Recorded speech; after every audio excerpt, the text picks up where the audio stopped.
European club ফুটবলের সবচেয়ে বড় আসর ইউএফা চ্যাম্পিয়ন্স লিগে দাপট দেখিয়ে কোয়ার্টার ফাইনালে উঠে গেল এফসি বার্সেলোনা।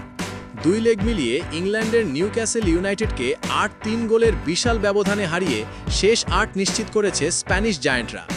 আজকের ম্যাচে বার্সেলোনা ছিল একদম অপ্রতিরোধ্য। ম্যাচের শুরু থেকেই আক্রমণাত্মক ফুটবল খেলে প্রতিপক্ষকে চাপে রাখে তারা।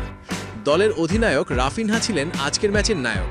তিনি করেছেন জোড়া গোল, সাথে দিয়েছেন আরও 2টি অ্যাসিস্ট। পুরো ম্যাচে তার পারফরম্যান্স ছিল অসাধারণ। এছাড়াও তরুণ তারকা লামিনে ইয়ামাল নিজের নাম লেখান গোলের তালিকায়। অভিজ্ঞ স্ট্রাইকার রবার্ট লেভানডস্কি এবং মিডফিল্ডার ফার্মিন লোপেজের গোলেও বড় জয় নিশ্চিত হয় বার্সার। অন্যদিকে নিউক্যাসলের হয়ে অ্যান্থনি এলাঙ্গা 2টি গোল করলেও দলকে হার থেকে বাঁচাতে পারেনি। সব মিলিয়ে এটি শুধু একটি জয় নয়, এটি ছিল বার্সেলোনার শক্তিশালী প্রত্যাবর্তনের বার্তা। এখন তাদের লক্ষ্য কোয়ার্টার ফাইনাল পেরিয়ে শিরোপার দিকে এগিয়ে যাওয়া। বার্সেলোনা কি এবার চ্যাম্পিয়ন্স লিগ জিততে পারবে?